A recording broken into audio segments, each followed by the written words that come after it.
పగలనక రాత్రనక ఎండనక వాననక చలనక జలుబనక దగ్గనక ఇదనక అదనక ఎలాంటి చెడు అలవాటు లేకుండా ఇదొక్కటే. అది ఏదో మనసు బాలేనప్పుడు మాత్రమే. నేను పెళ్ళాం బిడ్డల కోసం కష్టాతి కష్టంగా 2-3 జాబులు చేస్తూ కష్టపడుతుంటే నువ్వేం చేస్తున్నావే మన ఫ్యామిలీ కోసం?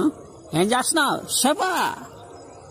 ఏదో వంట అట్ట చేయడం, ఇంటి పని ఇట్టిట్ట చేయడం, ఆపై ఉబ్బరు మీటింగ్లు పెట్టుకోవడం. ఇదేగా నువ్వు చేసి పీకేది? చెప్పా కమాన్ స్పీక్ అవుట్. ఏమండి చెప్పమంటారా?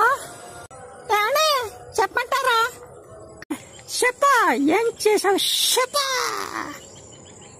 మరే మిమ్మల్ని ఇంతకాలం బతకనిచ్చాను కదండి, అది చాలదా?